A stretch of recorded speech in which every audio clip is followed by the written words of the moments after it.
సాగునీటి వనరులు లేని మునుగోడు నియోజకవర్గ రైతులకు రాచకొండ రిజర్వాయర్పై ఆశలు చిగురిస్తున్నాయి. వర్షాధార వ్యవసాయమే జీవనాధారమైన ఇక్కడి అన్నదాతలకు లిఫ్ట్ ప్రాజెక్టులే శరణ్యంగా మారాయి. కానీ లిఫ్ట్ ప్రాజెక్టులు లేక రైతులు వ్యవసాయం వదిలేసే పరిస్థితులు ఏర్పడ్డాయి. గతంలో ఇక్కడ లిఫ్ట్ ప్రాజెక్టు నిర్మించాలని నిర్ణయించినా అది ఆచరణకు నోచుకోలేదు. ఈ ప్రభుత్వమైన రాచకొండ ప్రాంతంలో లిఫ్ట్ ఇరిగేషన్ ప్రాజెక్టు ఏర్పాటు చేసి నీటి కష్టాలు తీర్చాలని కోరుతున్నారు రైతులు.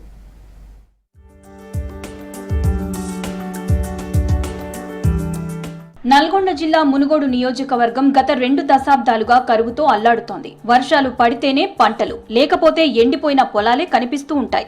సరైన వర్షాలు లేక చెరువులు ఎండిపోవడం, భూగర్భ జలాలు తగ్గిపోవడంతో సాగు కష్టంగా మారింది. చౌటుప్పల్, సంస్థాన్ నారాయణపురం మండలాల్లో వర్షాధార వ్యవసాయం ఇబ్బందిగా మారింది. సాగునీటి శాశ్వత పరిష్కారంగా రాచకొండ రిజర్వాయర్ ఏర్పాటు చేయాలని కోరుతున్నారు అన్నదాతలు. ప్రాజెక్టులు వస్తే ఇప్పుడు మేలచెరువునో లేదని చెప్పండి అక్కడ రాచకొండను రిజర్వాయర్ చేసినట్లయితే ఈ భూగర్భ జలాన్ని పెరిగిపోతాయి. ఏడాదికి ఒకసారి వాటర్ ఇచ్చినా కానీ, ఏదైతే వచ్చే వాటర్ ఏదైతుందో ఏడాదికి ఒకసారి వాటర్ ఇచ్చినా కానీ 2 ఏళ్ళు 3 ఏళ్ళు కరువు లేకుండా ఉంటుంది ఈ ప్రాంతం. డిండి ఎత్తిపోతల పథకంలో భాగంగా రాచకొండ గుట్టల్లో 2 రిజర్వాయర్ల నిర్మాణానికి గత ప్రభుత్వం ప్రణాళికలు తయారు చేసింది. ఒకటి సంస్థ నారాయణపురంలో, మరొకటి చౌటుప్పల్లోని దేవనమ్మ నగర్లో ఏర్పాటు చేయాలని భావిస్తోంది. ఇందుకు 5,000 ఎకరాల భూమి అవసరమని అంచనా. 1,72,00,000 డిఆర్పీకి ప్రభుత్వం మంజూరు చేసింది. కానీ ప్రాజెక్టు ఆచరణ దశకు రాలేదు. రాచకొండ రిజర్వాయర్ నిర్మాణం ప్రారంభమైతే మునుగోడుతో పాటు ఇబ్రహీంపట్నం, మహేశ్వరం నియోజకవర్గాలు, హైదరాబాద్ కి తాగునీరు చేకూరే అవకాశం ఉంటుంది.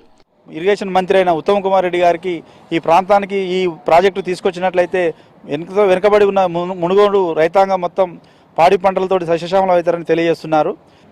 ఏది ఏమైనా ఈ 5 ఏళ్ల కాంగ్రెస్ పాలనలో ఈ రాచకొండ రైతాంగం సమస్యలకు గురించి రాచకొండలో ఈ ప్రాజెక్టు పూర్తయిద్దని మేము ఆశిస్తూ ఈ సందర్భంగా రాజగోపాల్ రెడ్డి గారి ద్వారా సంబంధిత అధికారులకు విజ్ఞప్తి చేస్తున్నాం. చెర్లగూడెం రిజర్వాయర్ నుంచి 4 కిలోమీటర్ల దూరంలో గ్రావిటీ ద్వారా నీరు రాచకొండకు చేరే అవకాశం ఉందని అభిప్రాయపడుతున్నారు నిపుణులు. అక్కడి నుంచి మరో 5 కిలోమీటర్ల దూరం వరకు లిఫ్ట్ ద్వారా నీటిని తరలించవచ్చని సూచిస్తున్నారు. 500 మీటర్ల ఎత్తులో ఉన్న వాయలపల్లి పైభాగంలో రిజర్వాయర్ నిర్మాణం సాధ్యమవుతుందంటున్నారు.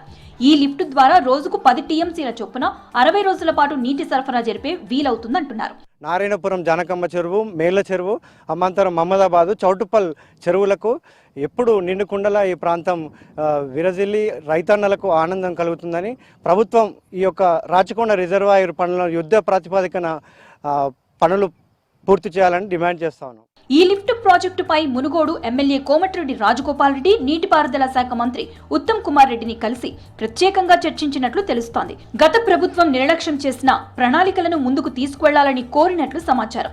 ఎమ్మెల్యే రాజగోపాల్ రెడ్డి ఈ లిఫ్ట్ ప్రాజెక్టుపై స్పెషల్ ఫోకస్ చేయడంతో రైతుల్లో ఆశలు చిగురుస్తున్నాయి. మరి ఏదైతే రాచకొండలో ఇరిగేషన్ ప్రాజెక్టు మంచిది చేపట్టి ఒక మంచి ఇరిగేషన్ ప్రాజెక్టు వేస్తే అది వేసిన ద్వారా ఒక 6-7 మండలానికి దాదాపు మునుగోడు సగం కాన్స్టిట్యున్సీ మొత్తం కూడా మరి అందరికీ ఉపయోగపడుతుందని చెప్పి నేను ఈ సందర్భంగా గుర్తు చేస్తాను.